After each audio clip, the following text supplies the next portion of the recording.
की भूमि पे आज से प्रारंभ हो रहा है। कहना तो हमें बहुत कुछ है, पर कथा प्रारंभ करें उससे पहले थोड़ी देर मनवाणी को पवित्र कर लें। अब एक बात आप सब लोग विश्वास कर लीजिएगा चित्त में कि आज से लेकर के आगामी 7 दिन तक सागर श्रीधाम वृंदावन के ही स्वरूप में परिवर्तित है। और आप सब लोग यदि कोई पूछे तो ये कह सकते हैं अगले 7 दिन तक कि आप वृंदावन से बोल रहे हो। कोई फोन करे तो यूं ही बोलिए, कोई फोन करे करके देख लेना। कोई फोन करे आपको तो पूछे कहाँ हो भाई, कहते क्या कर रहे तो ऐसे ही कहना कि वृंदावन ते बोल रहे, हमको इतनी ही बुंदेलखंडी आती है, बाकी 7 दिन में जितनी सीख जाएं, हम बुंदेलखंडी सीख जाएं, आप ब्रजभाषा सीख जाओ, दोनों आनंद हो। आइए थोड़ी देर नाम संकीर्तन के साथ अपनी मन वाणी बुद्धि सबको पवित्र करें और फिर कथा रस में हम लोग प्रवेश करेंगे।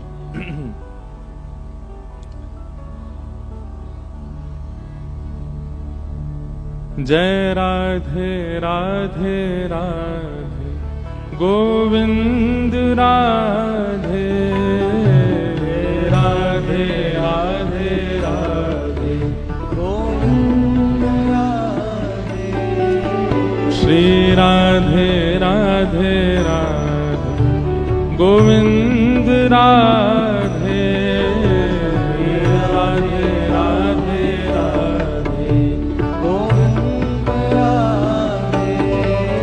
श्री राधे राधे राधे गोविंद राधे राधे राधे राधे गोविंद राधे गोविंद राधे गोपाल राधे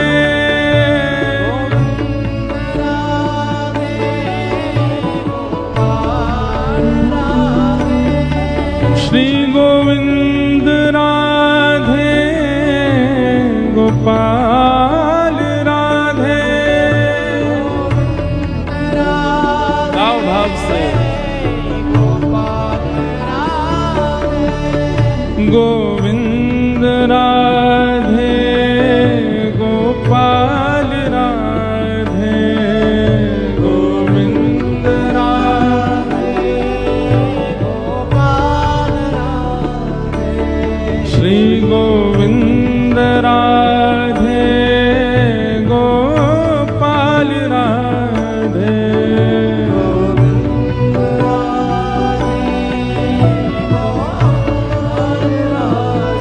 हे गोविंद राधे गोपाल राधे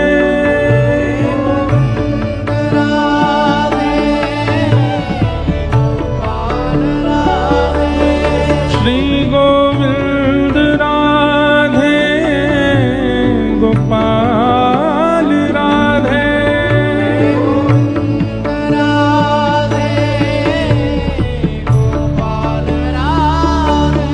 श्री राधे राधे राधे गोविंद राधे राधे राधे राधे भुजा उठा के करताल बजाओ। श्री राधे राधे राधे गोविंद राधे राधे राधे राधे गोविंद राधे श्री राधे राधे राधे गोविंद राधे राधे राधे राधे गोविंद राधे गोविंद राधे गोपाल राधे गोविंद राधे गोपाल राधे गोविंद राधे गोपाल राधे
किशोर लाल भजो राधे गोविंदा।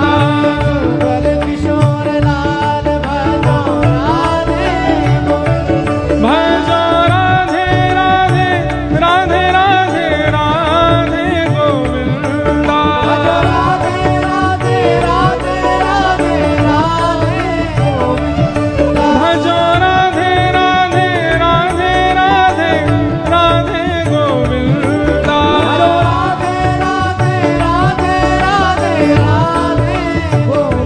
भजो राधा वल्लभ लाल भजो राधे गोविंदा।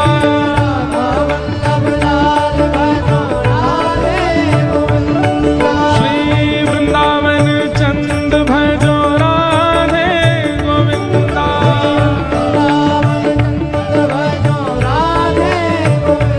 प्यारे गिरधर गोपाल भजो राधे गोविंदा।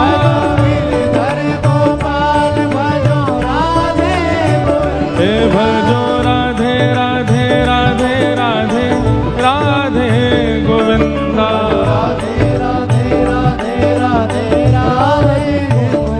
भजो राधे राधे राधे राधे राधे गोविंदा। भाव से गाओ भुजा उठा के। श्री वृंदावन चंद भजो राधे गोविंदा। प्यारे राधा वल्लभ लाल भजो राधे गोविंदा। श्री गिरधर गोपाल भजो राधे गोविंदा। भजो राधे राधे राधे राधे राधे गोविंदा। हे भजो राधे गोविंदा। भजो राधे गोविंदा। पूरा जोर अगर हम ही लगा देंगे, हम तो कथा वक्ता हैं, हमें तो वैसे ही पुण्य मिल रहा है, और पूरा जोर हम ही लगा देंगे तो फिर आप किस लिए बैठे हो? हम अकेले हैं और आप इतने सारे हो। कंपटीशन होना चाहिए, हमसे ऊंची आवाज आपकी होनी चाहिए। भजो राधे गोविंदा। भजो राधे गोविंदा। हे भजो राधे गोविंदा। भजो वृंदावन चंदा। भजो बाल मुकुंदा। भजो राधे गोविंदा। भजो राधे गोविंदा। श्री राधा वल्लभ लाल भजो राधे गोविंदा। श्री राधा वल्लभ लाल भजो राधे गोविंदा। ओ भजो राधे राधे राधे राधे राधे गोविंदा। देखो, ऐसा लग रहा है कि कथा चौथे पांचवें दिन की चल रही है क्या, लेकिन ये तो पहले दिन की कथा है। और आप सबका उत्साह मानो ये लग रहा है कि यहीं नंदगांव, बरसाना, गोकुल, वृंदावन सब आ गए है। भजो राधे राधे राधे राधे राधे गोविंदा। हे भजो राधे राधे राधे राधे राधे गोविंदा।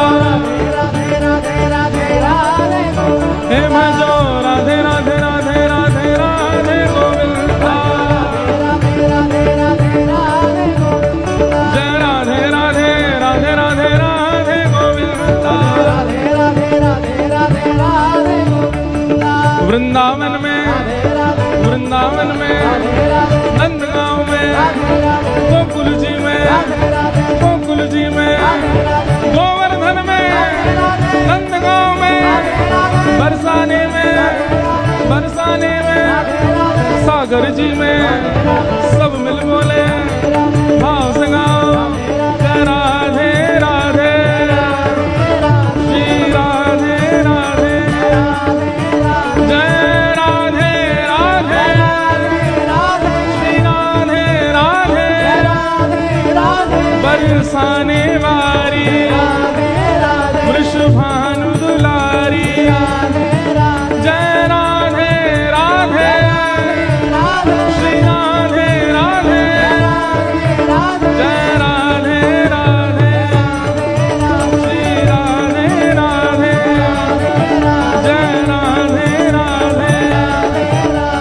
राधे राधे राधे राधे जय राधे राधे श्री राधे राधे जय जय श्री राम जय जय श्री राम जय जय श्री राम।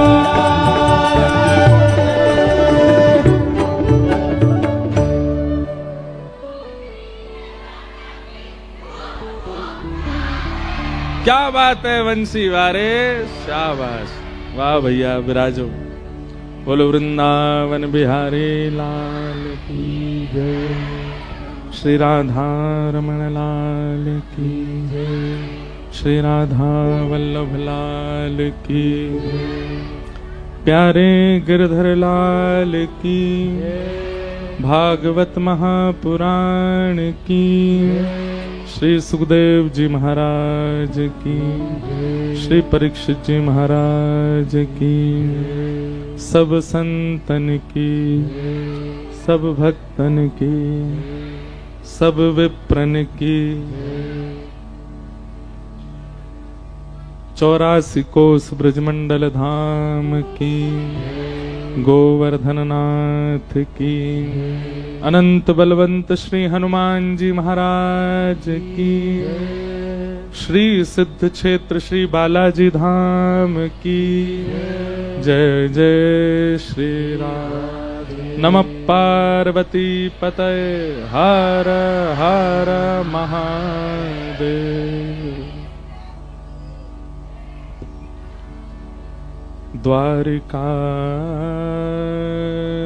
द्वारिकाधीश की जय। परम मंगल में परात्पर खलेश्वर अकारण करुणा वरुणालय भक्त वांछा कल्पतरु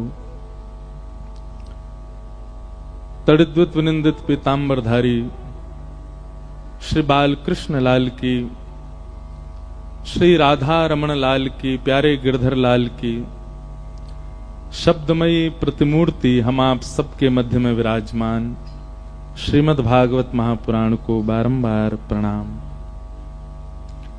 मंच पर विराजमान समस्त विप्रवृंद, समस्त गंधर्वजन और आप सभी सागर वासियों को पुनः जय श्री कृष्ण, जय सिया राम, जय श्रीमन नारायण, जय जय श्री राधे। बड़े आनंद की बात है, भाग्योदयेन बहुजन्म समर्जितेन सत्संगमं च लभते पुरुषो यदा वै अज्ञान हेतु कृत मोह मदांधकार नाशं विधाय हितदोदयते विवेक। बिल्कुल सावधानी से श्रवण करो आप सब लोग। और जितने भी हेलीकॉप्टर घूम रहे हैं अब इनको लैंड करा दो नीचे। ये केवल तभी उड़ाए जाएं जब कोई कीर्तन संकीर्तन हो। ये बहुत बड़े सौभाग्य की बात है।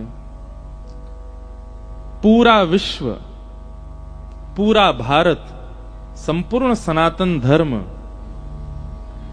इस वक्त प्रयागराज कुंभ में त्रिवेणी स्नान कर रहा है।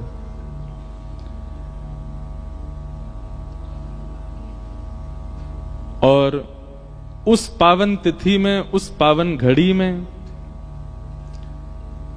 सागर में ही प्रयागराज कुंभ प्रकट हो गया है। ये बहुत सौभाग्य की बात है। नाम ही वैसे तो सागर है यहां का,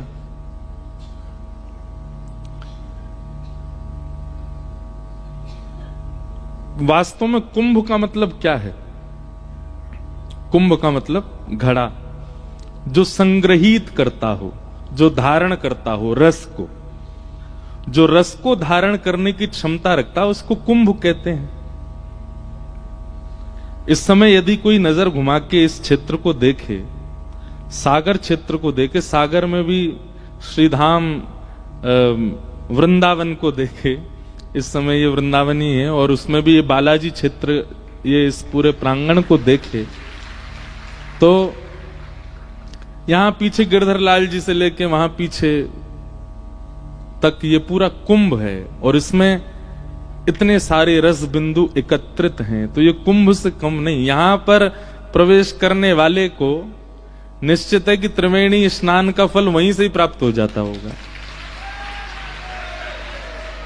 अब जो लोग कुंभ में बैठे हैं वो हमारी बात सुन के कहेंगे देखो जबरदस्ती कुछ भी बना रहे हैं बात, ये खुद कुंभ में नहीं आए हैं, इतने सारे लोगों को भी नहीं आने दे रहे हैं और यूं कह रहे हैं यही कुंभ है। हम गलत नहीं कह रहे हैं,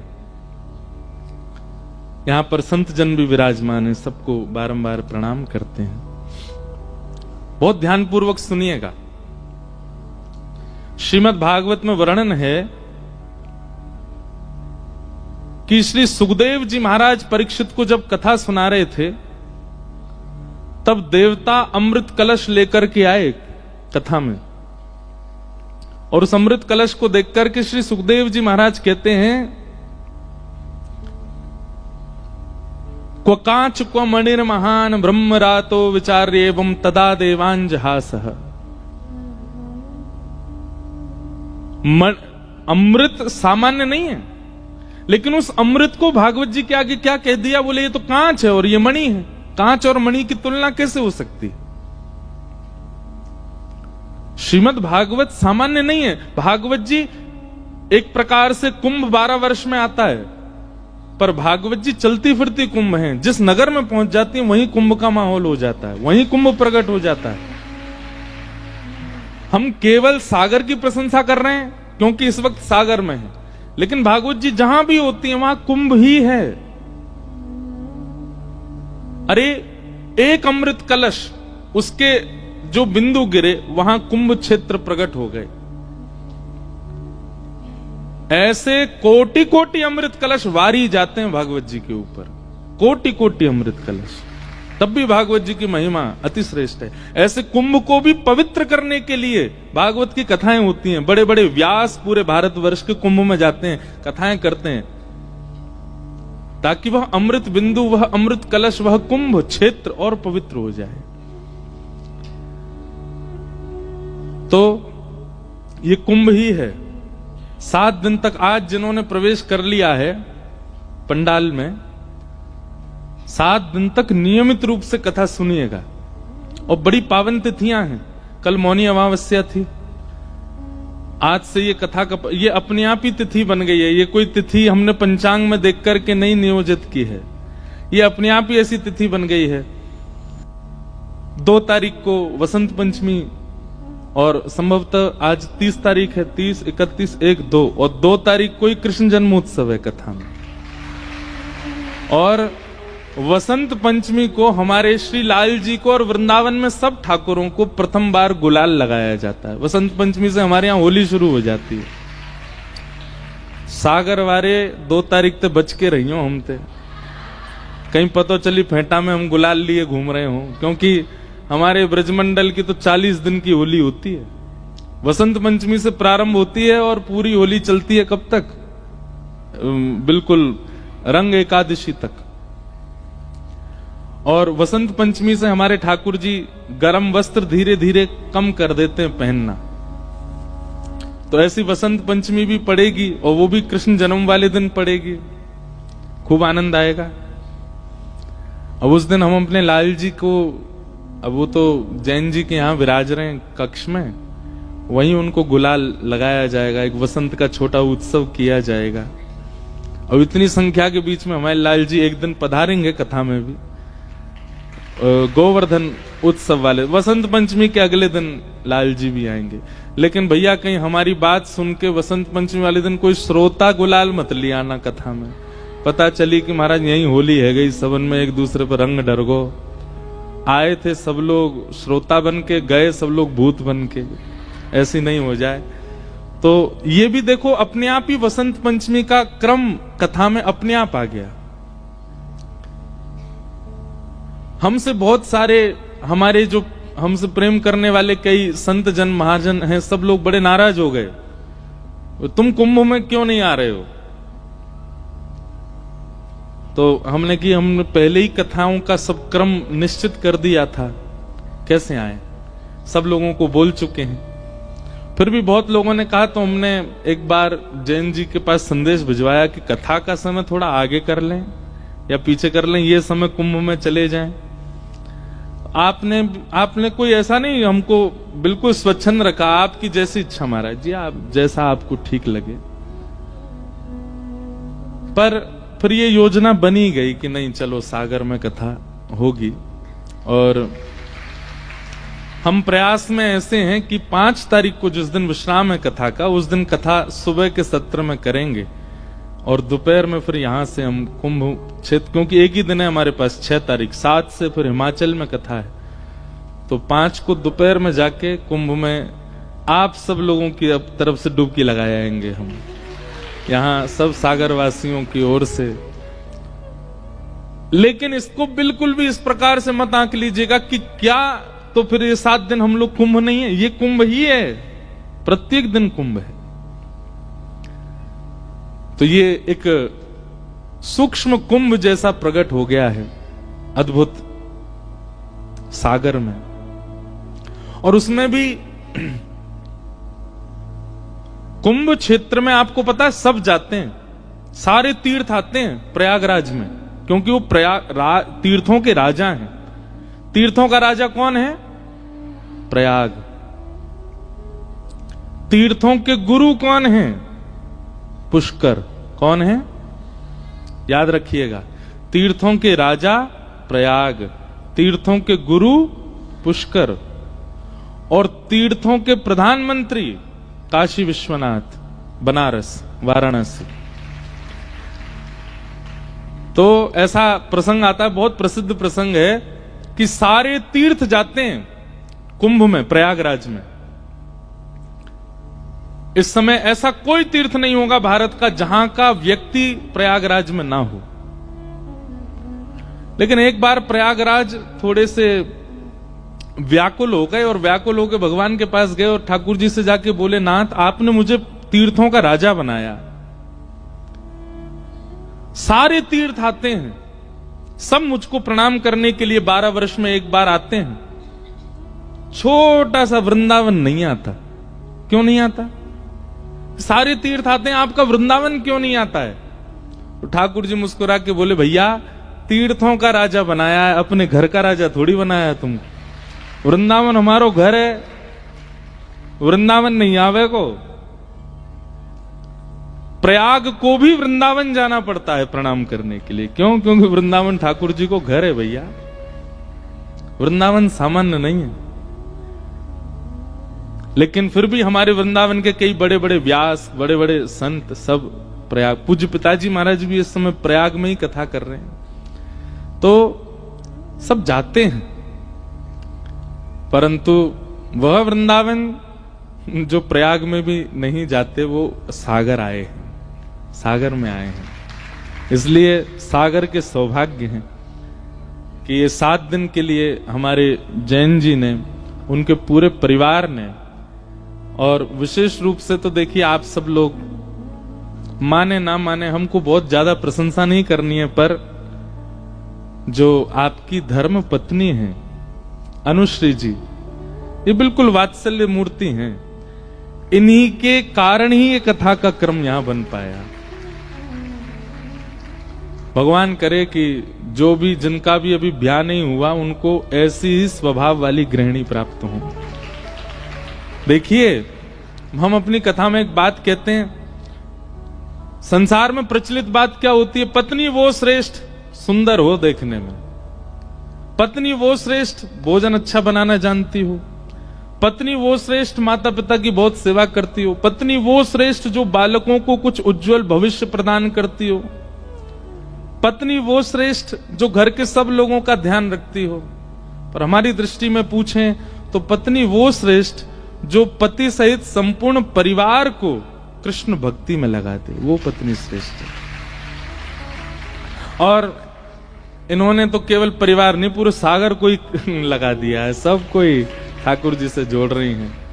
तो हम ठाकुर जी से प्रार्थना करेंगे कि भैया जो भी कुआरे बैठे हैं उनको ऐसी स्वभाव वाली ही गृहिणी मिले जिसके आने से वृंदावन प्रिय लगने लग जाए, जिसके आने से हमारी किशोरी जी प्रिय लगने लग जाएं, जिसके आने से वृंदावन के ब्रजवासी प्रिय लगने लग जाएं। ऐसी गृहिणी सबके जीवन में आवे,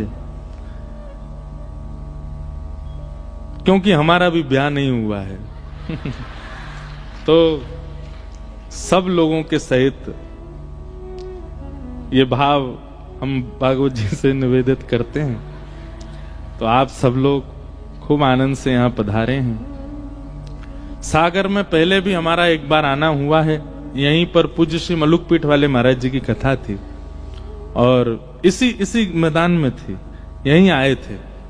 तभी शायद हनुमान जी ने हमको देख लिया होगा टेढ़ी नजर से, बोले ये ब्यास बढ़िया है, इसको बुलाना है।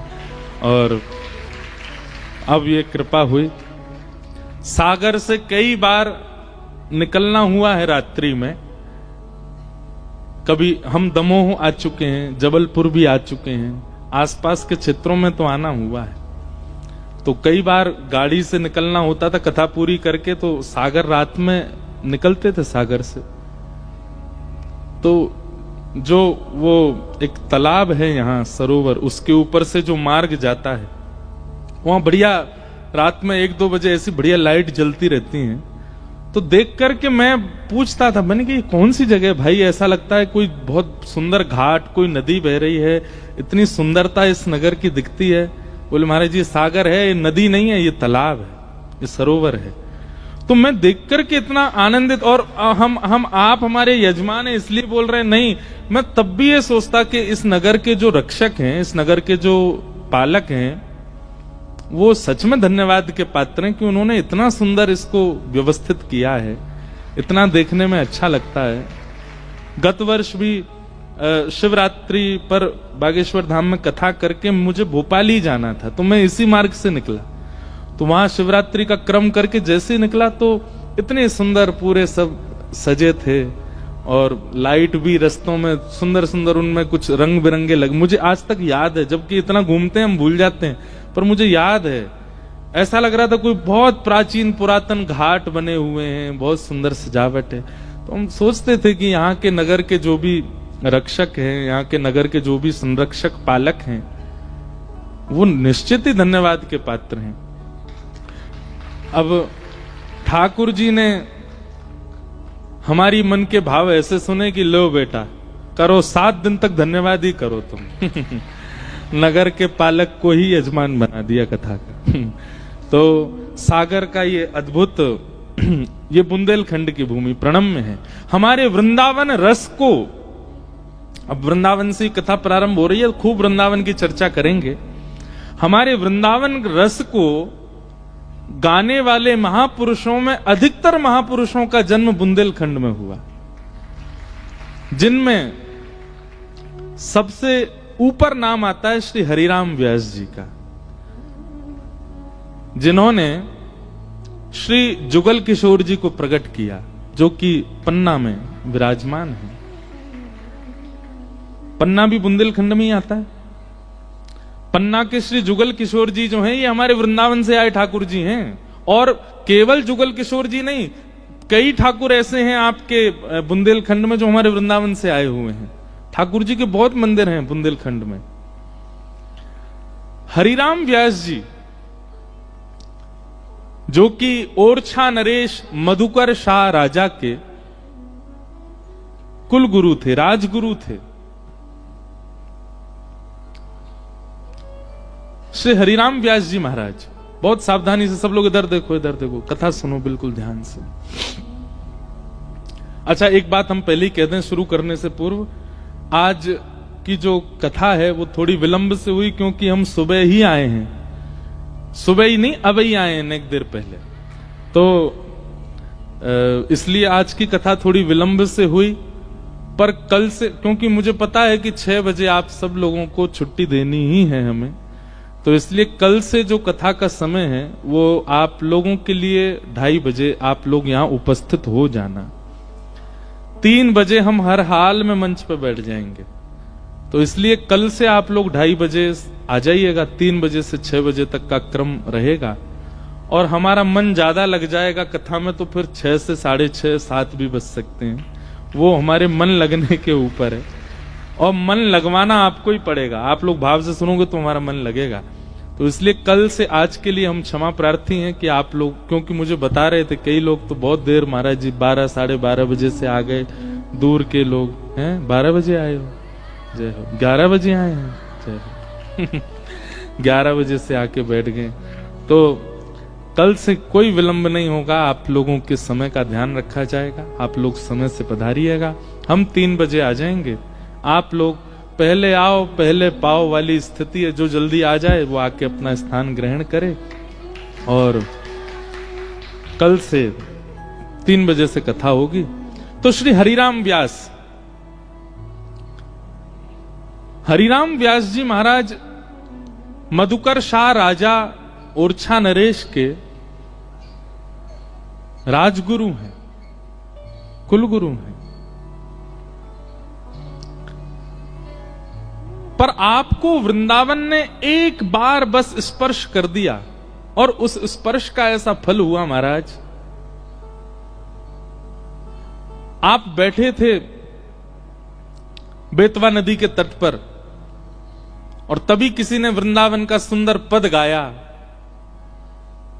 उस पद को सुनते ही आपने पूछा कि ये पद की रचना किसने की है। तो उनको बताया गया, बोले वृंदावन में एक महापुरुष विराजमान है, श्री हितरवंश महाप्रभु, उनकी ये रचना है। तुरंत आप ओरछा छोड़ करके वृंदावन आए और श्री महाप्रभु श्री हितरवंश महाप्रभु के चरणारविंद के आश्रित हो गए। बहुत विस्तृत है प्रसंग, में बीच बीच में थोड़ा थोड़ा सुनाता रहूंगा। और उसके बाद श्री हरिराम व्यास जी कभी वृंदावन छोड़ करके वापस ओरछा नहीं आए, और वृंदावन जाकर के ऐसा रस गाया, ऐसा वर्णन किया वृंदावन का श्री हरिराम व्यास जी ने, यहीं बुंदेलखंड की भूमि से। हमारे हरिदास परंपरा के अधिकतर आचार्य बुंदेलखंड से गए, हमारे रामानंदी परंपरा के अधिकतर आचार्य बुंदेलखंड से पधारे। इसका मतलब क्या है कि बुंदेलखंड के लोगों में वृंदावन प्रेम लक्षणा भक्ति का बीज तो है, बस किसी वृंदावन साधक के द्वारा उस बीज में जल पिरोने की आवश्यकता है, वो अपने आप पुष्पित पल्लवित और फलित हो जाएगा। हमारे वृंदावन से प्रेम करने वाले पंजाब के लोग हैं, हिमाचल के लोग हैं, उत्तराखंड के लोग हैं, महाराष्ट्र के लोग हैं, राजस्थान के लोग हैं, पर वृंदावन को पूर्ण रूपेण धारण करने वाले अधिकतर बुंदेलखंड के। इसलिए जैन जी मुझे कह रहे थे कि महाराज जी हम तो पता नहीं कैसे वृंदावन गए, बिहारी जी को देख करके मैं भी रोता रहा, हमारी गृहिणी के भी नेत्र सजल हो गए। ये आपकी स्थिति इसलिए है क्योंकि जिस भूमि का जल आप पी रहे हैं, यहां के जल का कोई तो संबंध हमारे वृंदावन से है।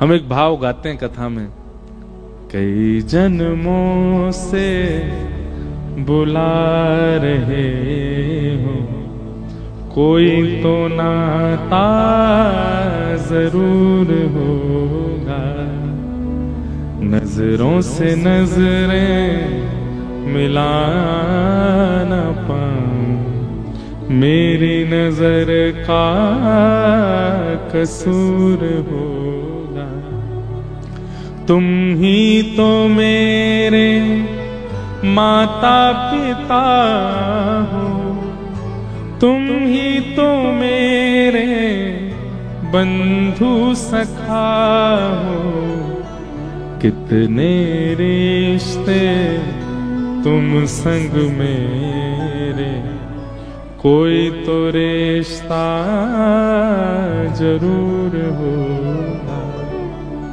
एक बात स्पष्ट है भैया, वृंदावन की चर्चा सुनकर के, वृंदावन के वासी को देख करके, वृंदावन शब्द सुनकर के नेत्र बंद हो जाते हैं, मन प्रसन्न हो जाता है, एक अलग सी शीतलता का अनुभव होने लग जाता है, नेत्र सजल हो जाते हैं, रोंगटे खड़े होने लग जाते हैं। ये सारे इस बात के द्योतक हैं कि आप पूर्ववर्ती वृंदावन से वृंदावन वासी ही थे, इसीलिए आपका ऐसा भाव बन रहा है। और हो ना हो, अब देखो ताली कम बजाओ, सुनो ज्यादा, कोई बढ़िया बेहतरीन बात लगे तभी बजाना, हाँ बाकी तो सुनो।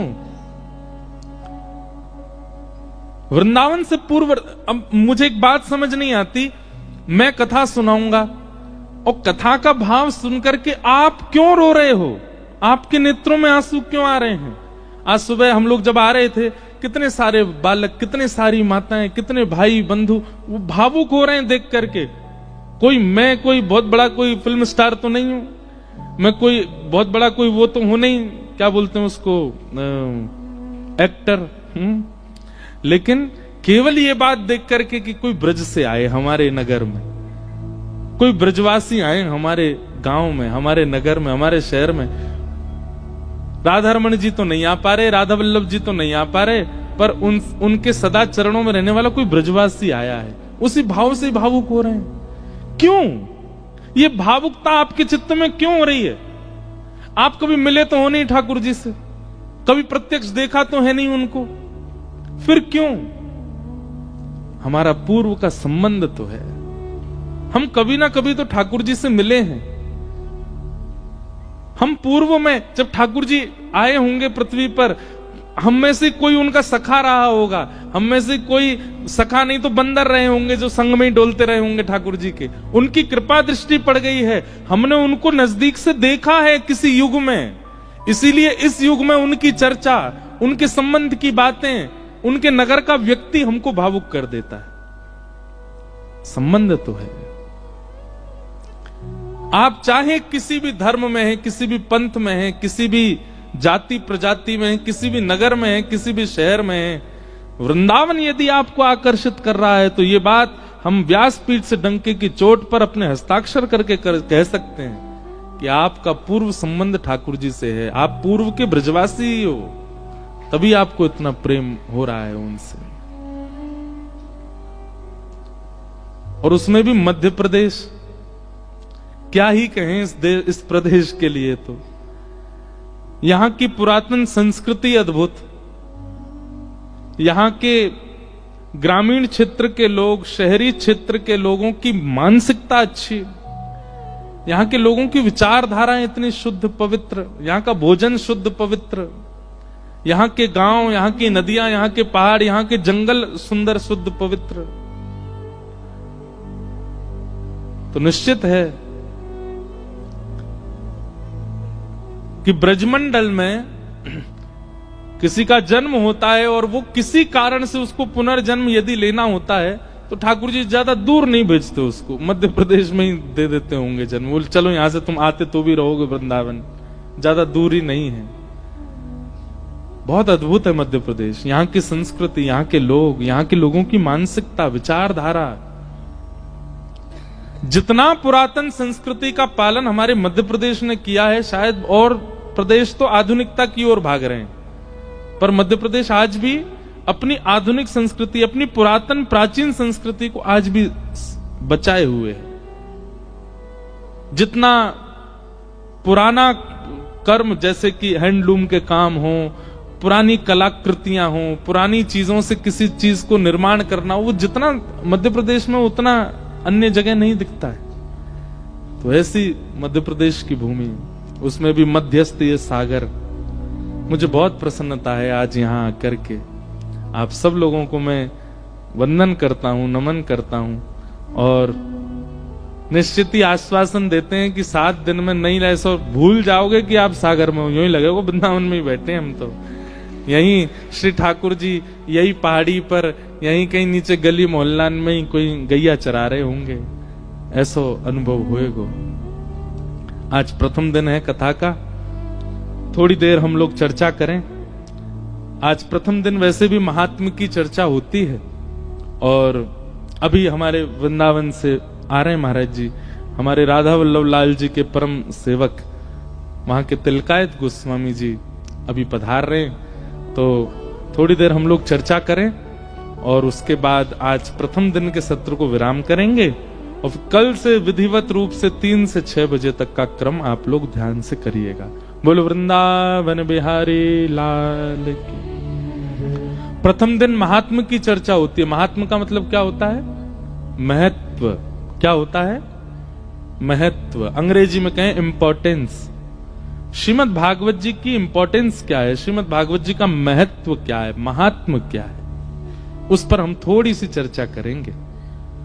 सच्चिदानंद रूपाय विश्वोत्पत्त्यादि हेतवे तापत्रय विनाशाय श्री कृष्णाय वयं नमः। भागवत जी के महात्म का पहला श्लोक है। ठाकुर जी के 3 रूप बताए गए हैं, सत्य, चैतन्य और आनंद। कितने रूप हैं? 3। आप कहेंगे जो 24 रूप हैं वो क्या है? फिर 24 अवतार, 10 अवतार, ये सब क्या है? अनंत अवतार। देखिए, जाकी रही भावना जैसी प्रभु मूरत देखी तिन तैसी। भावना के रूप में ठाकुर जी के अवतार बहुत सारे होते हैं। मुझे तो कभी कभी लगता है कि हम ठाकुर जी को कैसे देखते हैं? ठाकुर जी की आंख है, नाक है, कान है, मुंह है, होठ है, जीभ है, हाथ है, पैर हैं। पर गैया ठाकुर जी को कभी कभी अपने रूप में भी देखती होगी। उसको लगता होगा ठाकुर जी मेरे जैसे ही होंगे। भैंस को लगता होगा ठाकुर जी मेरे जैसे होंगे। टाइगर को लगता होगा, बाघ को ठाकुर जी मेरे जैसे होंगे। चैंटी को लगता होगा ठाकुर जी मेरे जैसे होंगे। और आप विश्वास मानिए, ये लगता ही नहीं है, उनके लिए ठाकुर जी वैसे ही हैं। इसलिए ठाकुर जी के अवतार 24, 11 या कुछ क्रम नहीं है उनका, अनंत हैं ठाकुर जी। जिसकी जैसी भावना उसके वैसे ठाकुर जी हैं। लेकिन चाहे वो चेंटी के ठाकुर जी हों, चाहे वो हाथी के ठाकुर जी हों, चाहे वो मानव के ठाकुर जी हों, सब ठाकुर जियों के रूप 3 ही हैं, सत्य, चैतन्य और आनंद। स्वरूप अनेक हो सकते हैं ठाकुर जी के, पर अनेक स्वरूप वाले ठाकुर जी के रूप 3 ही हैं, सत्य, चैतन्य और आनंद। अच्छा, एक बात बताएं, सत्य, चैतन्य और आनंद, इन तीनों ठाकुरों के आपने और मैंने सबने दर्शन किया है। कैसे? देखना, ठाकुर जी का सत्य स्वरूप कौन सा है? जिस रूप के सन्मुख आते ही आपका सिर हिलने लग जाता हो, हां जी, हां जी, हां जी। जिस स्वरूप के सन्मुख आते ही नेत्र बंद हो जाते हो, जिस स्वरूप के सन्मुख आते ही मुख पर प्रसन्नता आ जाती है, वो ठाकुर जी का सत्य स्वरूप। और वो सत्य स्वरूप क्या है? भागवत की कथा। ये कथा ठाकुर जी का सत्य स्वरूप है। सुनो, बात सुनो पहले। यहां पर ठाकुर जी का देवालय नहीं है, मंदिर नहीं है। ये पंडाल परसों तरसों से बनना शुरू होगा, उससे पहले खाली मैदान, यहां पे बालक बच्चे छक्के मार रहे होंगे, क्रिकेट खेल रहे होंगे।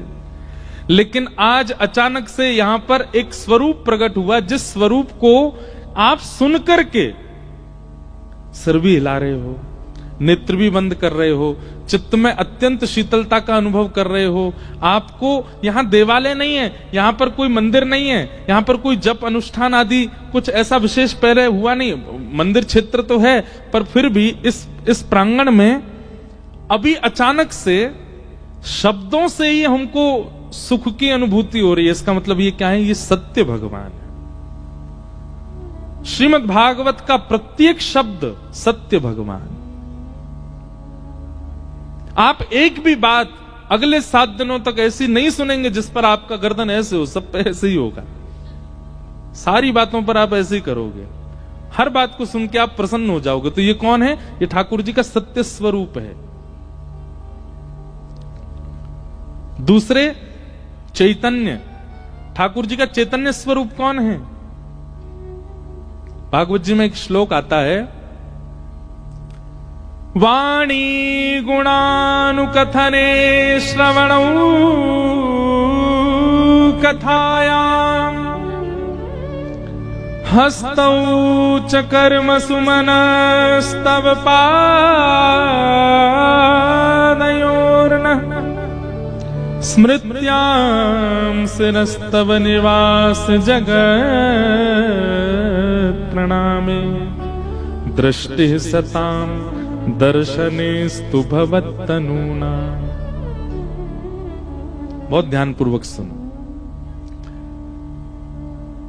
श्रीमद् भागवत के 10वें स्कंद में कुबेर के पुत्र नलकूवर और मणिग्रीव ने ये स्तुति गाई भगवान की।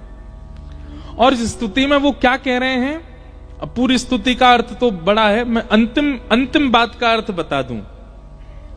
दृष्टि सताम दर्शनेस्तु भवत्तनूनाम। नलकूवर मणिग्रीव कहते हैं, ठाकुर जी हम हर रोज प्रत्यक्ष आपको नहीं देख सकते, पर आपके प्रति अपना जीवन समर्पित करने वाले कथा वक्ता, आपके प्रति जीवन समर्पित करने वाले वैष्णव, आपके प्रति जीवन अर्पित करने वाले संत महापुरुष विद्वान, ये कोई व्यक्ति विशेष नहीं है। भवत तनु नाम, ये आपके तनु यानी कि पुत्र और आप ही हैं।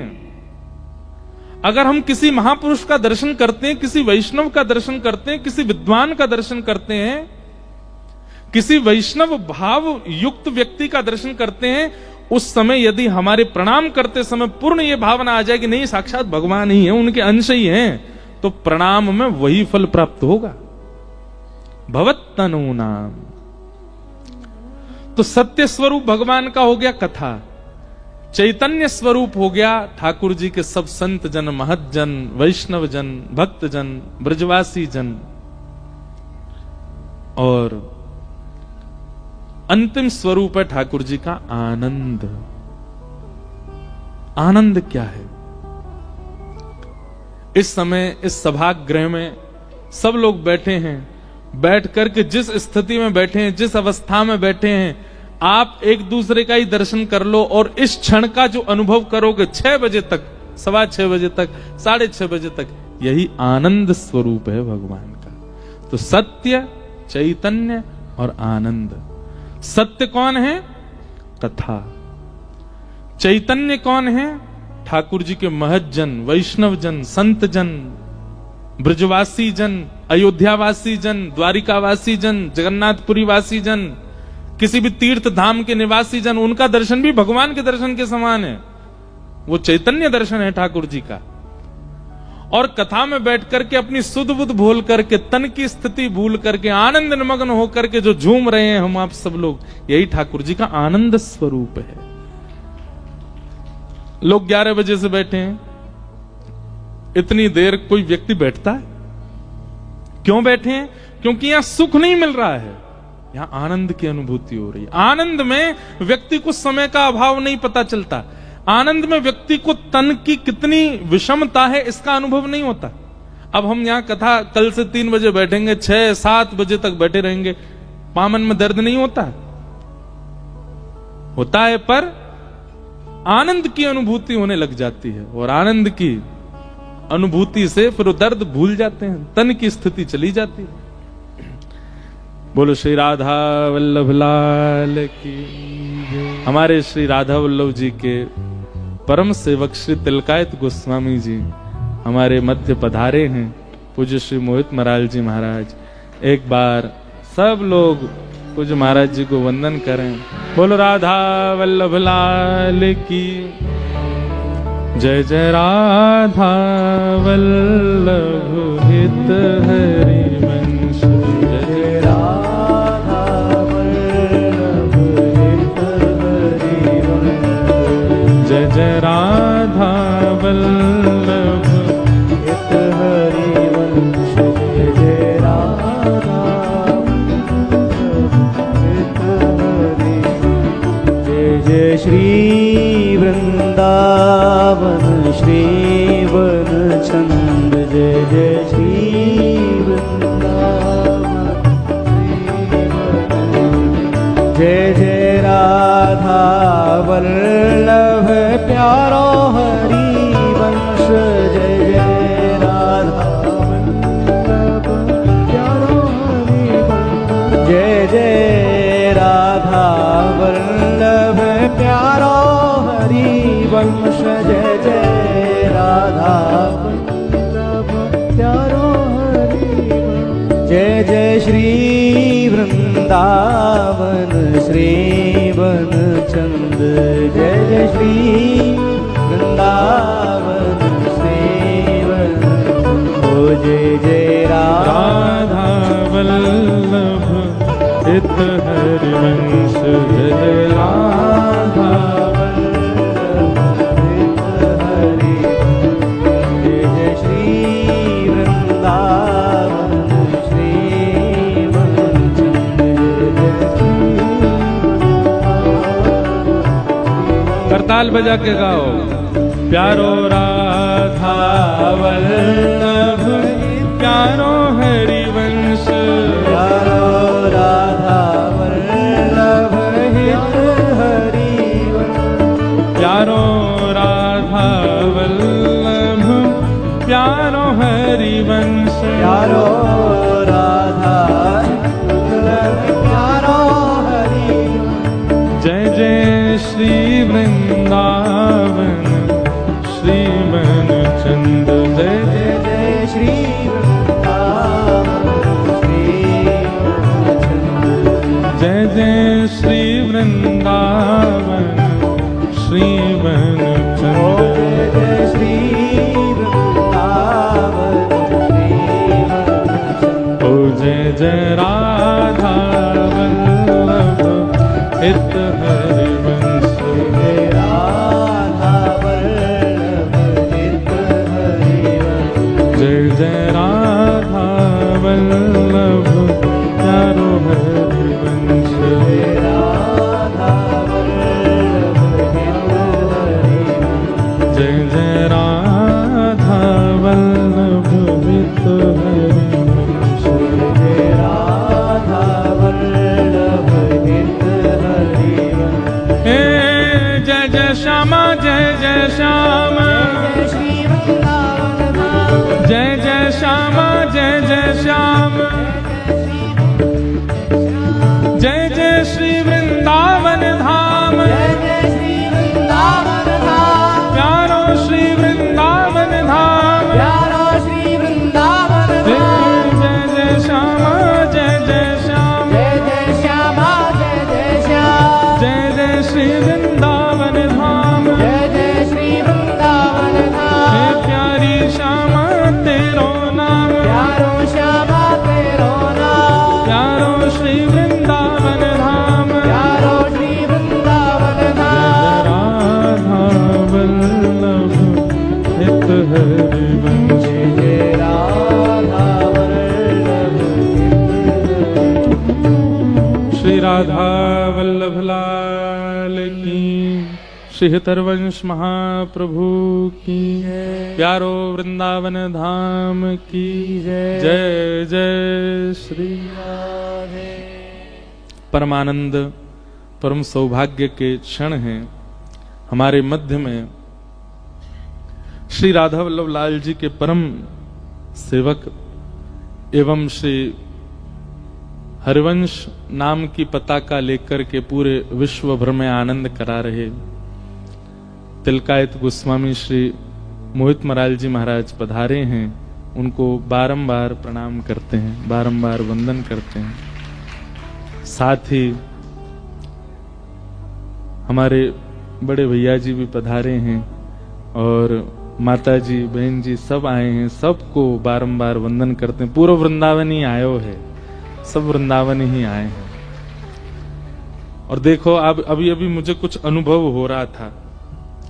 आज हमारे गिरधर लाल जी ने, हम तो अभी आए हैं थोड़ी देर पहले, लाल जी तो कल ही आ गए सागर द्वारिका से।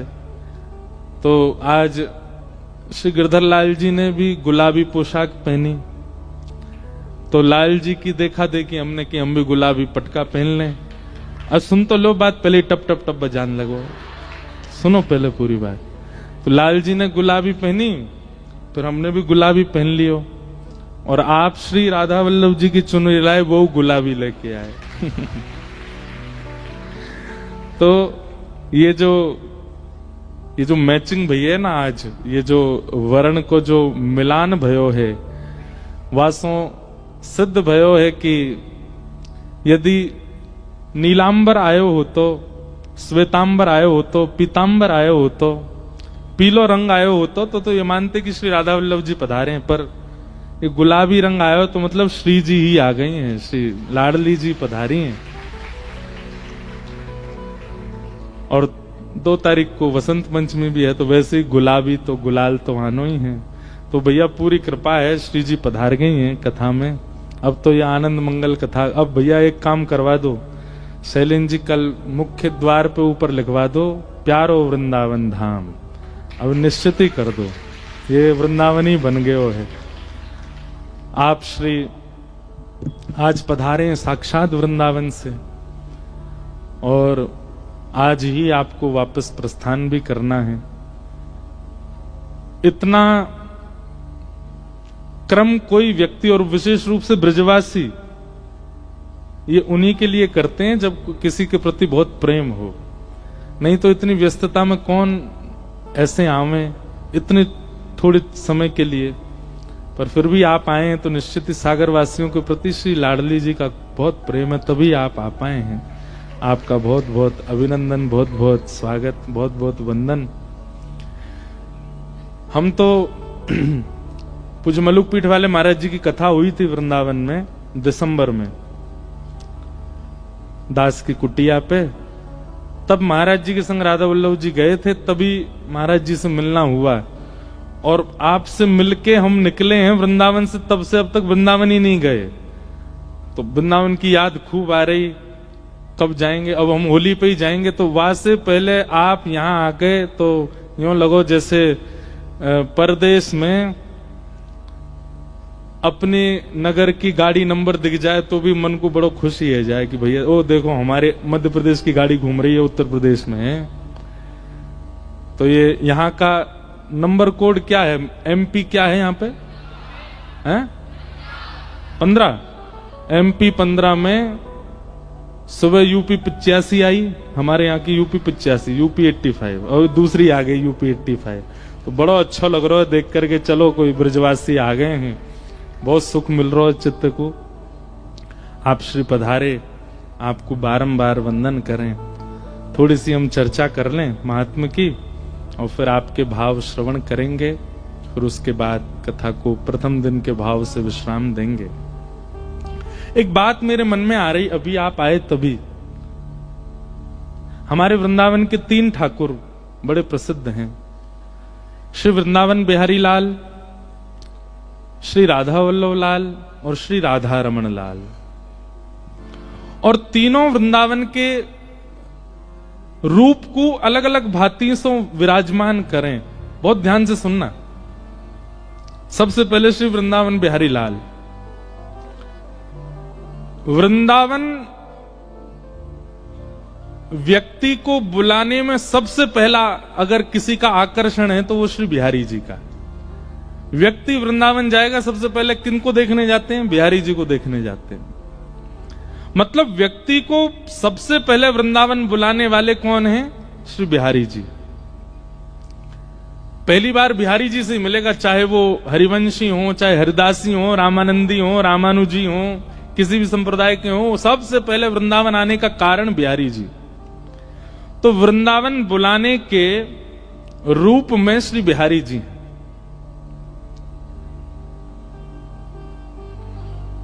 बुलाने का काम श्री वृंदावन में बिहारी जी करते हैं। पर वृंदावन को नगर नगर, घर घर में, जन जन तक, दूर दूर तक पहुंचाने का काम श्री राधा वल्लभ जी ने किया। ऐसे ऐसे स्थानों पर भी श्री महाप्रभु जी के अनुयायियों के दर्शन होते हैं जहां विचार के परे बात चली जाती है। हम विश्वास आपको एक बहुत हृदय की बात कह रहे हैं। विदेश में जाते हैं, देश में भी कहीं और जाते हैं, ऐसा होगा ही नहीं कि उस क्षेत्र में कोई राधा वल्लभी वैष्णव ना हो। हरिवंश महाप्रभु की पताका पूरे विश्व में फैल रही है। तो इसका मतलब क्या है? वृंदावन बुलावे वाले बिहारी जी, पर वृंदावन को जन जन तक पहुंचावे वाले श्री राधा वल्लभ जी। कोई बात नहीं, वृंदावन नहीं आ पा रहे तो जहां श्री महाप्रभु जी विराजमान है गए हो, जहां श्री राधा वल्लभ जी को नाम विराजमान है गए, वृंदावन वहीं प्रकट हो जाता है। हम आते हैं जब तो दुनिया भर के लोग मिलते हैं, कोई जय सिया राम बोले, कोई जय श्री कृष्ण बोले, लेकिन जैसे ही कोई दोनों भुजा उठा के कहे महाराज जी श्री हरिवंश, तो हरिवंश नाम सुनते ही लगे ही ना है कि कोई बाहर को, ऐसा लगे ये तो हमारे ब्रज को ही है, ये तो हमारे वृंदावन को ही है। तो ब्रज में बुलावे वारे बिहारी जी, ब्रज को जन जन तक पहुंचावे वारे श्री राधा वल्लभ जी। अब वैसे तो आचार्य ने कृपा करी, पर व्रज में टिकावे वाले श्री राधा रमण जी। राधा रमण जी को काम कहा है, बोले ब्रज में एकांतिक वास टिका देंगे ब्रज में, ऐसे श्री राधा रमण जी। तो हमारे श्री राधा वल्लभ लाल जी अति अद्भुत। अभी गाएंगे, विश्राम जब होगी ना कथा तो वृंदावन रसामृत पद गाएंगे, सातों निधियों को प्रणाम करेंगे। तो ऐसे हमारे श्री राधा वल्लभ जी जन जन तक वृंदावन को पहुंचाया, घर घर में ब्रज को प्रकट कर दिया। महाप्रभु जी ने श्री राधा वल्लभ लाल जी की कृपा से ऐसे महाप्रभु जी के वंशज हमारे मध्य पधारे हैं, उनको बारंबार प्रणाम कर रहे हैं, बारंबार वंदन करें। तो हम क्या निवेदन कर रहे थे? भगवान के 3 रूप हैं, सत्य, चैतन्य और आनंद। स्वरूप अनेक हैं ठाकुर जी के, कहीं वंशी बजा रहे हैं, कहीं गिरिराज जी उठा रहे हैं, कहीं नाग पे पौड़े हैं, कहीं दोनों भुजा कटी पर रख के खड़े हैं। ठाकुर जी के स्वरूप बहुत सारे हैं, पर रूप 3 हैं, सत्य, चैतन्य और आनंद। और इन तीनों रूपों का दर्शन हमने किया है। कैसे? तो मैं निवेदन कर रहा था भगवान का सत्य स्वरूप क्या है। ये कथा के जो शब्द हैं, कथा के जो भाव हैं, कथा का जो ज्ञान है, ये भगवान का सत्य स्वरूप है। क्योंकि कोई भी व्यक्ति सुनेगा, सर उसका झुकेगा, सर उसका स्वीकार करेगा। सत्य वही मानो जिसका स्वीकारीकरण होता है, जिसको सब स्वीकार करते हैं। 90% लोग कथा सुनते हैं तो ऐसे ही करते रहते हैं, स्वीकार अभी भी कर रहे हैं। क्यों? क्योंकि सत्य है। तो ठाकुर जी का सत्य स्वरूप क्या है? कथा। चैतन्य स्वरूप क्या है? तो भगवत जन वाणी गुणानुकथने श्रवणौ कथायाम हस्तौ च कर्मसु मनस्तव पादयोर्नः स्मृत्याम शिरस्तव निवास जगत प्रणामे दृष्टि सताम दर्शनेस्तु भवत्तनूनाम। ठाकुर जी के जो जन हैं, ठाकुर जी को भजवे वाले, ठाकुर जी को ध्यावे वाले, ठाकुर जी की अनंत उपासना करने वाले, ये सब कौन हैं? ये ठाकुर जी के चैतन्य स्वरूप हैं, ये चलते फिरते ठाकुर जी हैं। ब्रजवासियों का सागर आगमन करना, सागर आगमन होना इतने वैष्णवों को एकत्रित कर देता है। क्यों? क्योंकि ब्रज से आए हैं, ठाकुर जी को भजवे वाले आए हैं, ठाकुर जी को पूजवे वाले आए हैं, ठाकुर जी की सेवा करवे वाले आए हैं। ये ठाकुर जी जैसे ही हैं। हम अपनी प्रशंसा के भाव में नहीं कह रहे हैं आपसे, पर एक बात बता रहे हैं, ठाकुर जी को भजवे वाले ठाकुर जी ही है जाएं।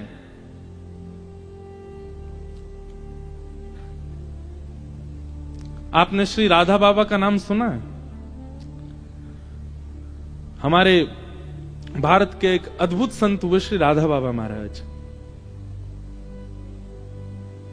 आप गोरखपुर में विराजते थे, गीता प्रेस गोरखपुर, जहां से सारे ग्रंथ प्रकाशित होते हैं, वहीं आप विराजते थे। प्रसंग तो विस्तृत बताना तो बहुत बड़ा होगा, पर मैं एक भाव बता रहा हूं।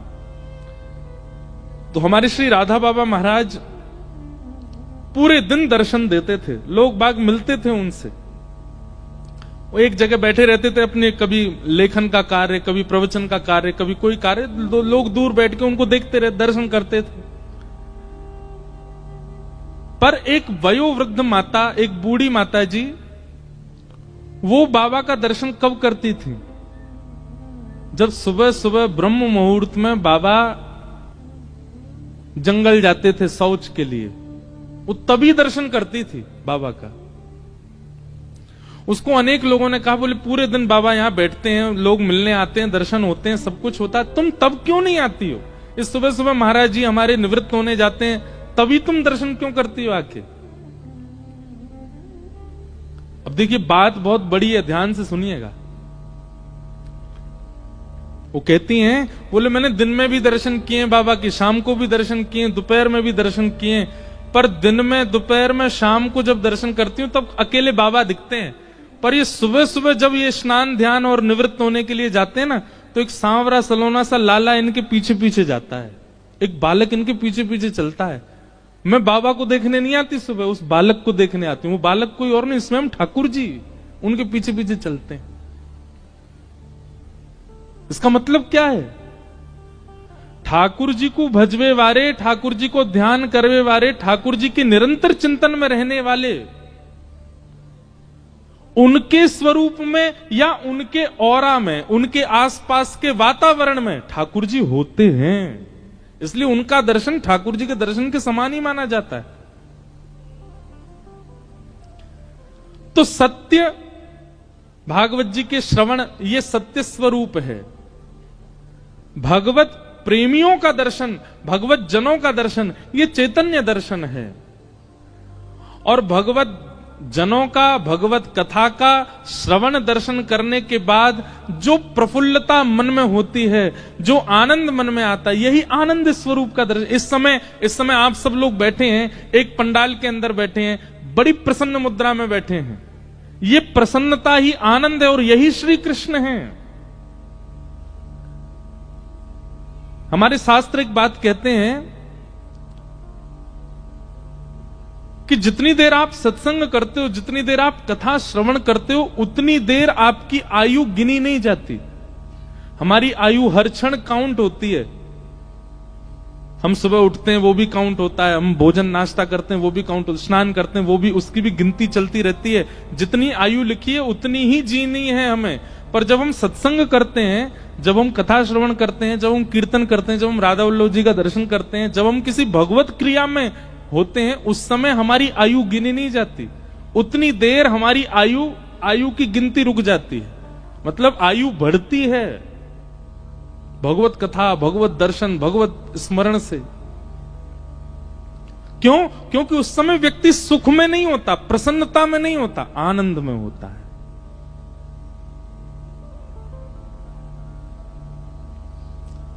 पिक्चर हॉल में से सीटें हटा दी जाएं और लोगों से कहा जाए कि नीचे बैठ के देखनी है पिक्चर, लोग नहीं जाएंगे। लेकिन कथा में तो कोई ऐसी उत्तम व्यवस्था भी नहीं होती। सब नीचे बैठते हैं बेचारे, कोई कहीं बैठ, आज तो पहला दिन है, देखो अभी से पंडाल ते झांक झांक के लोग सुन रहे हैं कथा। क्यों? क्योंकि ये कथा व्यवस्था प्राधान्य नहीं है।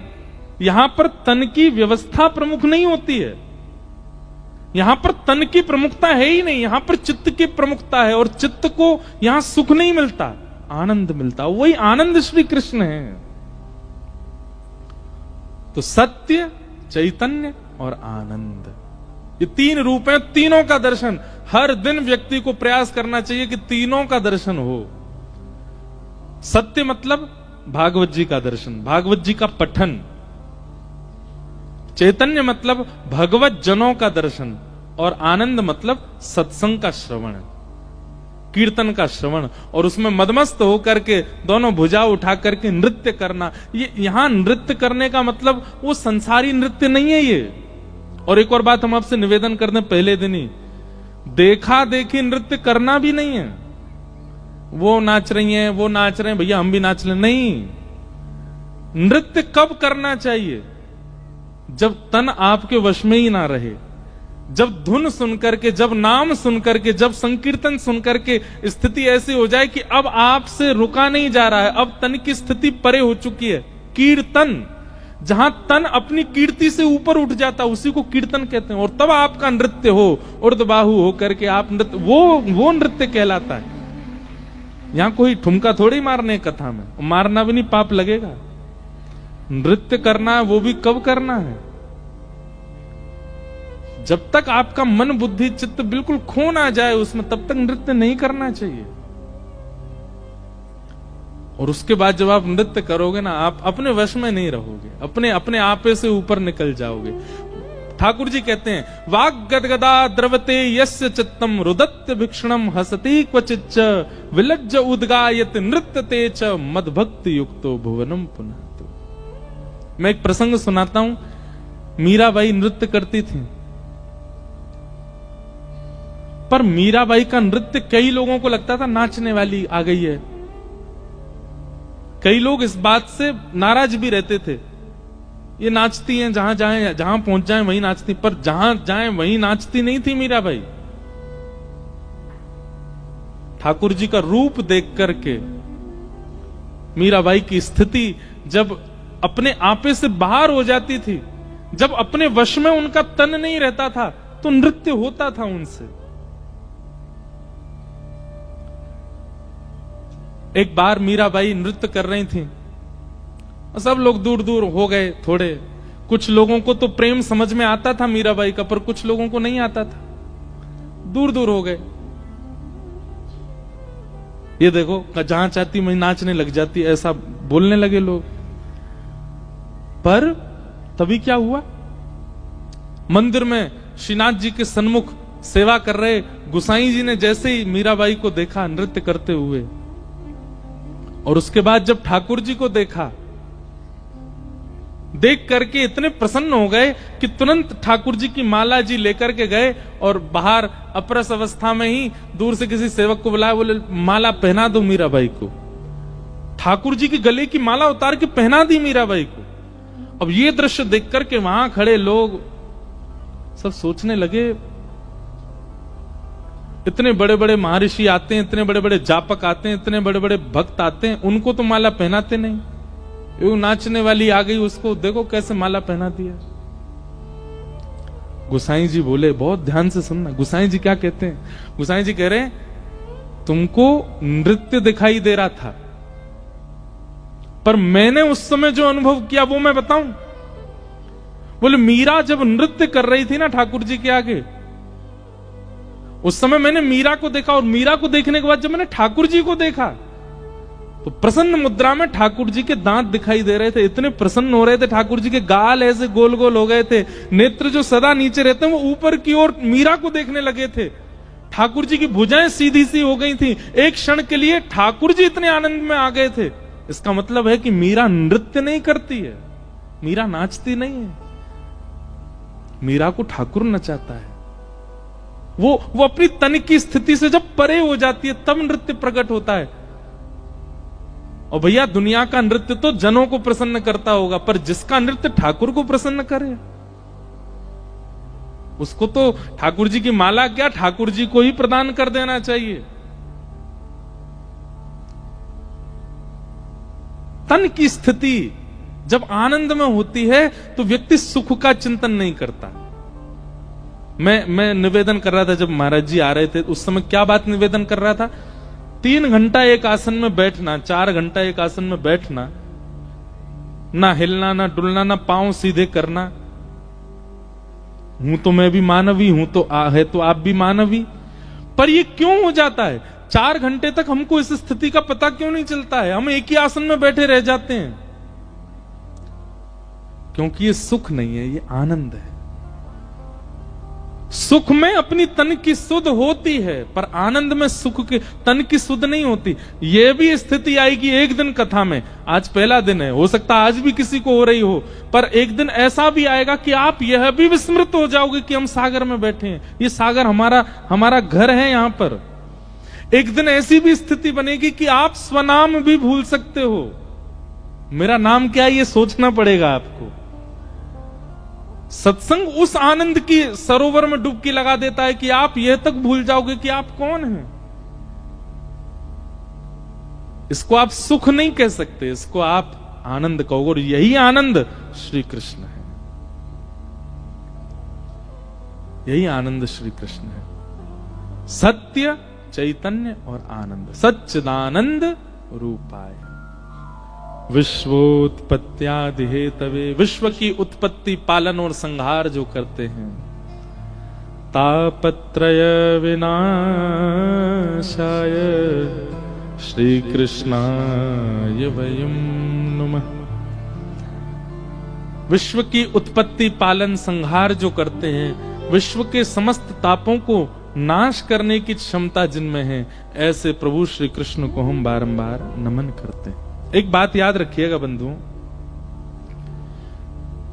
कृष्ण भक्ति से जीवन में कष्ट नहीं आएगा ऐसा नहीं है, पर हां कृष्ण भक्ति जिसके चित्त में विराजमान हो जाती है, उसको कष्टों का अनुभव होना बंद हो जाता है, उसको कष्टों का अनुभव नहीं होता। फिर अभी आपको कोई कष्ट दे दिया जाए, आपको तुरंत अनुभव हो जाएगा, आपको तुरंत लगेगा ये पीड़ा मेरे जीवन में आई, मुझे ऐसे वस्त्र पसंद है, मुझे ये वस्त्र नहीं मिले, मुझे ऐसा खाना पसंद है, ये भोजन नहीं मिला, मुझे ऐसा वातावरण पसंद है, मुझे वो नहीं मिला। ये संसार में रहते हुए व्यक्ति को अनुभव होता है। पर जैसे ही ठाकुर जी की भक्ति, विशेष रूप से वृंदावन की भक्ति प्रारंभ होती है, आप तन की स्थिति से परे होने लग जाते हो। हमारे श्री हरिराम व्यास जी एक पद गाते हैं,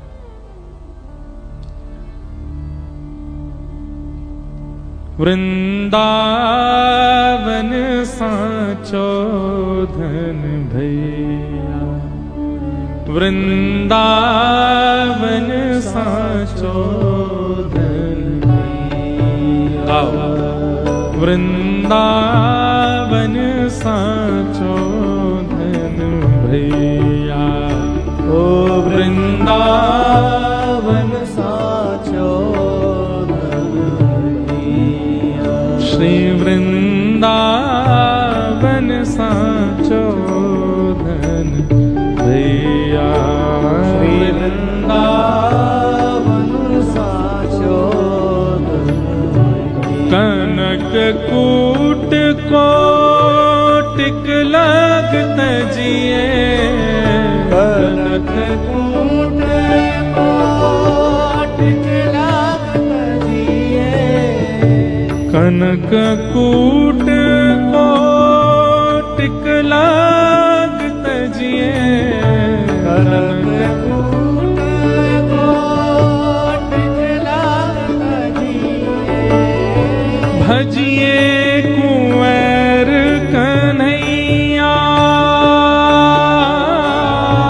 भजिए कुंवर कन्हैया, वृंदावन साचो धन भैया, वृंदावन साचो।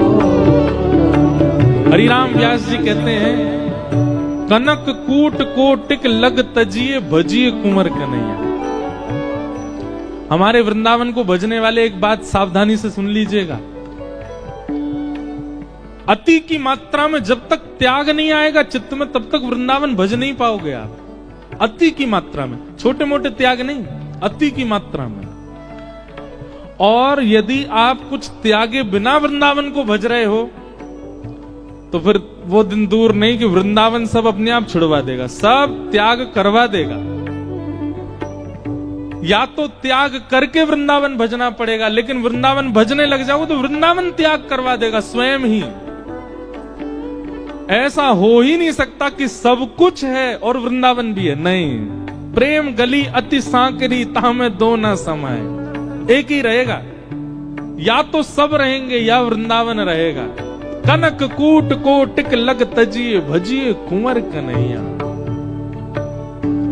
आतुर वन में व्यास पुकारे, आतुर वन में व्यास पुकारे, है को रसिक सुनैया, है को रसिक सुनैया, वृंदावन साचो धन भैया, वृंदावन साचो धन भैया, श्री वृंदावन साचो धन भैया, वृंदावन साचो। बहुत अद्भुत बातें हैं। ये सब भाव ना रसिकों के बीच में निकलते हैं। तो भैया रसिक बन जाइयो, कलते मैं और नेक भाव कहूं वृंदावन के, उसके लिए रसिक बन के आना। रसिक मतलब भाव में आना, खूब तन की स्थिति भूल करके, खूब उर्दपुंड तिलक आदि लगा करके, बढ़िया चटकदार कपड़ा पहन रसिक बन के आना कल से, और रसिकों के भाव प्रकट हो।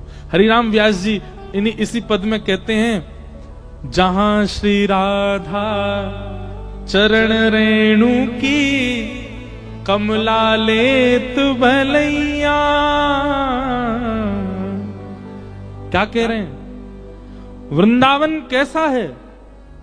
बोले साक्षात लक्ष्मी जब वृंदावन आती है ना, तो किशोरी जी की सीधी बलैया नहीं लेती हैं वो। बोले वो तो ले ही नहीं सकती। किशोरी जी के सामने अगर लक्ष्मी आ जाती हैं तो रूप माधुरी का दर्शन करते ही मूर्छित हो जाती हैं।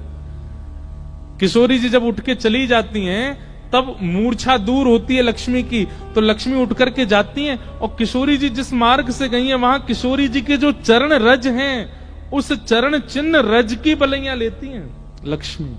ऐसी हमारी श्री श्यामाजू का मुखमंडल है, ऐसा उनका रूप कांति का स्वरूप है। कई लोग कहते हैं आप वृंदावन रस गाते हो, आपने क्या त्यागा?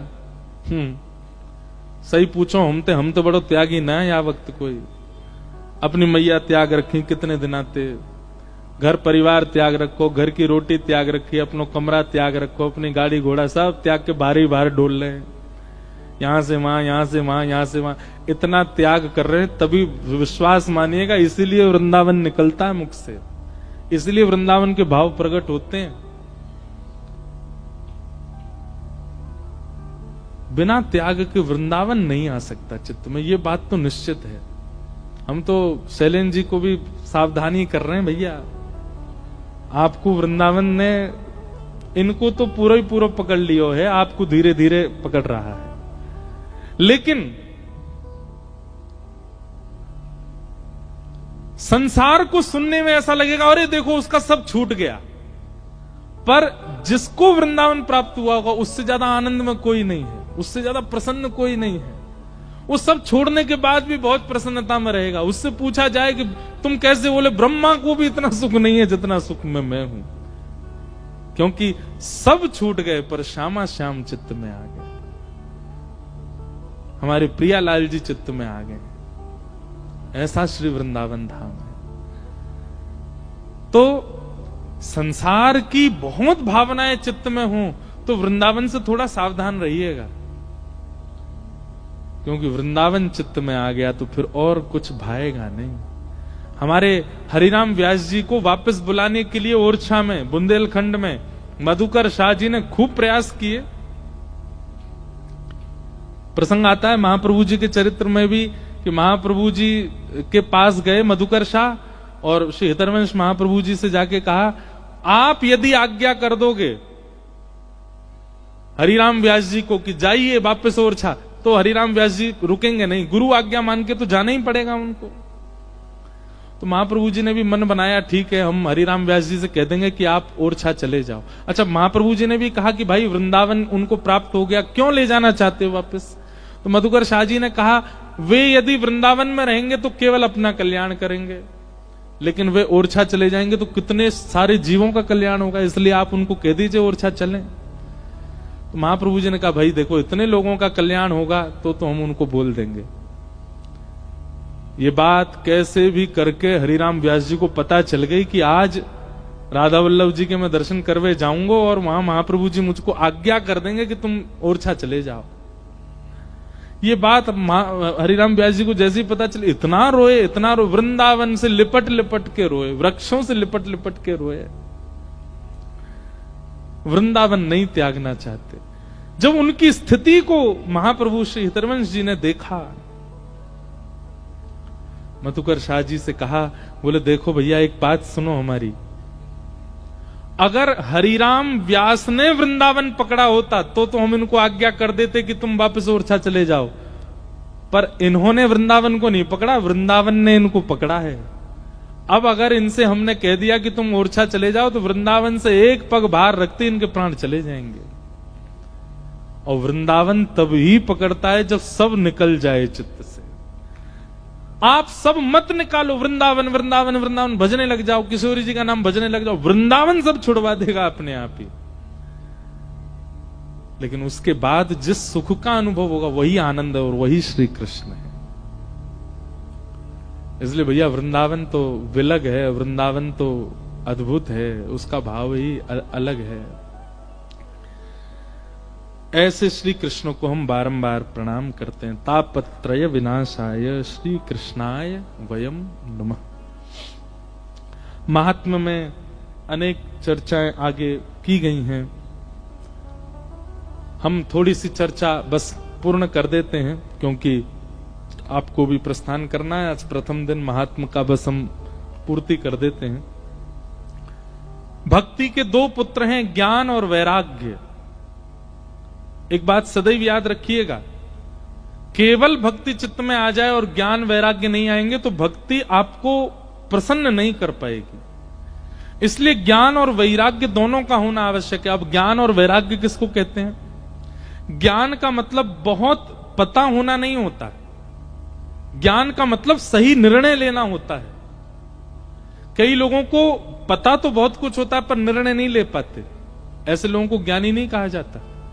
ज्ञानी वो श्रेष्ठ जो निर्णयात्मक बुद्धि रखता हो, और निर्णयात्मक बुद्धि केवल सत्संग से आती है।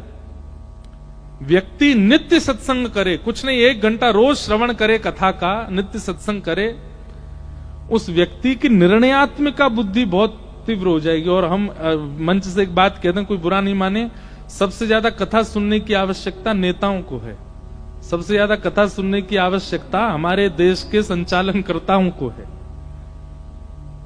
इस सीखना चाहिए। हम कोई बहुत प्रशंसा इसलिए नहीं कर रहे, आप हमारे यजमान हो, लेकिन हमने इतने सरल सहज विधायक पहली बार देखे, बहुत अच्छा लगा मुझे। ऐसा नहीं तो नेता जो होते हैं वो अधिकतर भागदौड़ सी में ही रहते हैं, आ गए, माला पहना गए, व्यासपीठ को पूज गए, बस एक चीज दे दो, माइक दे दो, व्यास जी तुम रहो हम बोले। उनको तो पहले खुद बोलवे की रहवे, और बोल बाल के महाराज सीधे वहां मीटिंग है, वहां मीटिंग है, यहां जाना, वहां उसी में ही रहते हैं। और आपको एक और बात बताते हैं, श्रीमद् भागवत और राम कथा करने का सबसे उत्तम स्थान यदि कोई है तो वह भारत की पार्लियामेंट, वहां होनी चाहिए कथा। और सब संसद बैठ करके, विधायक बैठ करके, मंत्री बैठ के कथा सुने, क्योंकि निर्णयात्मक बुद्धि आती है सत्संग से। और जिसके जीवन में सत्संग का सबसे कम अभाव होगा वो राजा तो बन जाएगा पर निर्णय नहीं ले पाएगा। जैसे रावण, कहीं ना कहीं रावण के काल में अयोध्या से बड़ा शासन था रावण का, कहीं ना कहीं रावण का बल, रावण का यश, रावण की कीर्ति अद्भुत थी, लेकिन क्योंकि सत्संग का अभाव था, महादेव नित्य दर्शन देते थे रावण को, लेकिन सत्संग नहीं था उसके जीवन में, इसलिए निर्णय नहीं कर पाता था। निर्णय गलत किया और एक गलत निर्णय ने पूरे लंका का दहन करवा दिया। इसलिए राजा को, शासक को, नगर पालक को, नगर रक्षक को सबसे ज्यादा सत्संग की आवश्यकता है, क्योंकि उनको हर समय निर्णय में ही रहना है। और निर्णयात्मक बुद्धि को ही ज्ञान कहते हैं, और वो कथा से ही आएगा, वो सत्संग से ही आएगा। तो भक्ति के पहले पुत्र का नाम क्या है? ज्ञान। भक्ति के दूसरे पुत्र का नाम क्या है? वैराग्य। अब यहां वैराग्य का अर्थ सब छोड़ देना नहीं होता, वस्तु त्यागना वैराग्य नहीं होता, वस्तु के प्रति ममता का त्याग करना वैराग्य होता है। वस्तु तो बहुत लोग छोड़ देते हैं, वस्तु के प्रति ममत्व नहीं छोड़ पाते। एकादशी वाले दिन अन्न छोड़ देते हैं लोग, पर रोटी के प्रति ममता नहीं छोड़ पाते। कब आवेगी द्वादशी, कब आवेगी द्वादशी, कब पाएंगे भोजन। महाशिवरात्रि पर लोग व्रत जरूर करते हैं, पर उनको यही रहती है कि कब पूरे होंगे शिवरात्रि के दिन, कब पूरे होंगे ये श्रावण के महीना, कब हमारा व्रत खुलेगा। ऐसा त्याग किस काम का कि आप वस्तु को त्याग रहे, रोटी नहीं खा रहे पर 24 घंटा चिंतन रोटी का ही चल रहा है, कब मिलेगी कब मिलेगी। किसी व्यक्ति को डायबिटीज होता है, शुगर हो जाती है, वो 24 घंटा यही सोचता रहता है कि खाना नहीं है मुझे शुगर, पर उससे पूछो इच्छा कितनी है। हमें ऐसा लगता है, मैं गलत भी हो सकता हूं, डायबिटिक जितने बैठे हैं सुनना, आप रसगुल्ला छोड़ दोगे फिर भी आपकी शुगर कम नहीं होती। क्यों? क्योंकि उसके प्रति इच्छा नहीं छोड़ी आपने। जिस दिन आप इच्छा छोड़ दोगे आपकी डायबिटीज अपने आप कंट्रोल होने लग जाएगी। इच्छा का त्याग वैराग्य है, वस्तु का त्याग नहीं। ये दो भक्ति के पुत्र हैं, ये दोनों वृद्ध हो गए थे, इनके युवा करने के लिए भागवत की कथा हुई और दोनों युवा हो गए। भागवत जी का इस प्रकार महात्मा कहा गया। आगे कथा आती है कि धुंधुकारी नाम का एक कुपात्र पुत्र था, उसने गलत कर्म किए, प्रेत बन गया और भागवत की कथा से प्रेत योनि से मुक्त हुआ। इस प्रकार भागवत का महात्मा है। हम आज के महात्मा के सत्र को यहां विश्राम देते हैं। और अभी रुक जाओ, कोई उठ के नहीं जाना। जो उठेगा उसको अपने बगल वाले की सौगंध है। अब कोई उठे तो वह पकड़ लियो, ओ भैया मेरी सौगंध लगी तो है। आज हमारे मध्य में वृंदावन से महाराज जी पधारे हैं। प्रथम दिन है कथा का, तो कथा को तो हम यहीं विश्राम देंगे और विशेष चर्चा हम कल 3 बजे से करेंगे। आज के मंगल सत्र को विश्राम दें। उससे पूर्व श्री राधा वल्लभ लाल जी को एक पंक्ति में सब लोग प्रणाम कर लीजिए और फिर महाराज जी का भाव सुन के हम लोग भागवत जी की आरती करेंगे।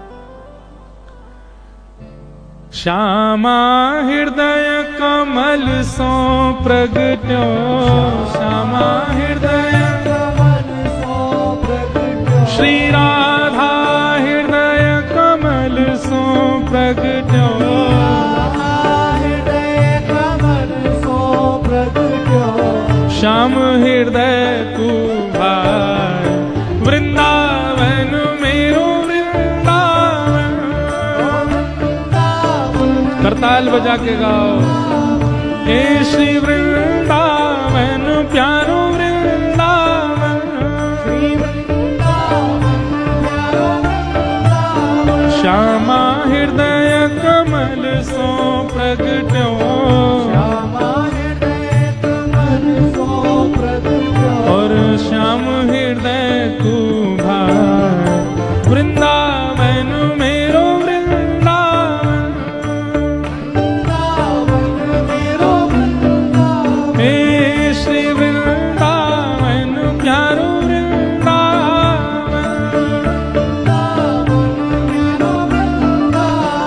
आतुर हित हरिवंश पुकारो, श्री राधा राधा नाम, आतुर हित हरिवंश पुकारो, राधा राधा नाम। हे सघन कुंज यमुना तट आयो, सघन कुंज यमुना तट आयो, मदन तीर वृंदावन आयो, मदन तीर भुजा उठा के गाओ।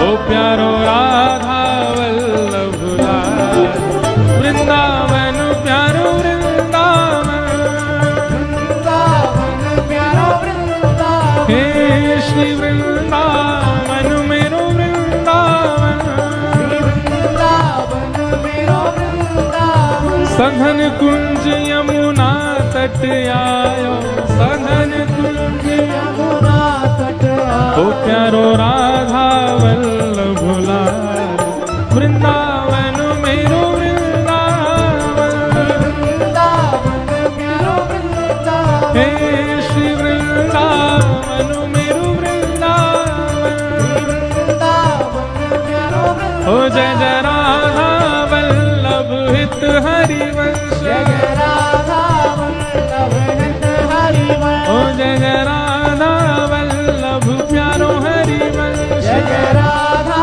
वल्लभ प्यारो हरिवंश, जय जय श्री वृंदावन श्रीवन चंद, जय जय श्री वृंदावन श्रीवन चंद, ओ जय जय राधा वल्लभ प्यारो हरिवंश, जय राधा वल्लभ प्यारो हरिवंश, ओ जय जय राधा वल्लभ मेरो हरिवंश, जय राधा वल्लभ प्यारो हरिवंश, ओ जय जय राधा वल्लभ प्यारो हरिवंश, वल्लभ लाल की। प्यारे राधा वल्लभ लाल जी के आशीर्वाद से कथा को प्रारंभ भयो। अब हम महाराज जी के थोड़े भाव श्रवण कर लें, उसके बाद तो 2-3 पंक्ति और सुना के फिर कथा विराम कर देंगे। हाँ, आपकी ट्रेन भी है, वापस जाना है, इसलिए हमको तो संकोच हो रहा है कहीं हम विलंब ज्यादा ना कर दें, इसलिए महाराज जी के भाव आप सुन लो और ब्रज के आशीष से कथा का आज का प्रारंभ होगा। सब लोग बिल्कुल शांत चित्त होकर के श्रवण करो और उसके बाद हम आगे के प्रसंग में आरती की ओर बढ़ेंगे। जय श्री कृष्ण।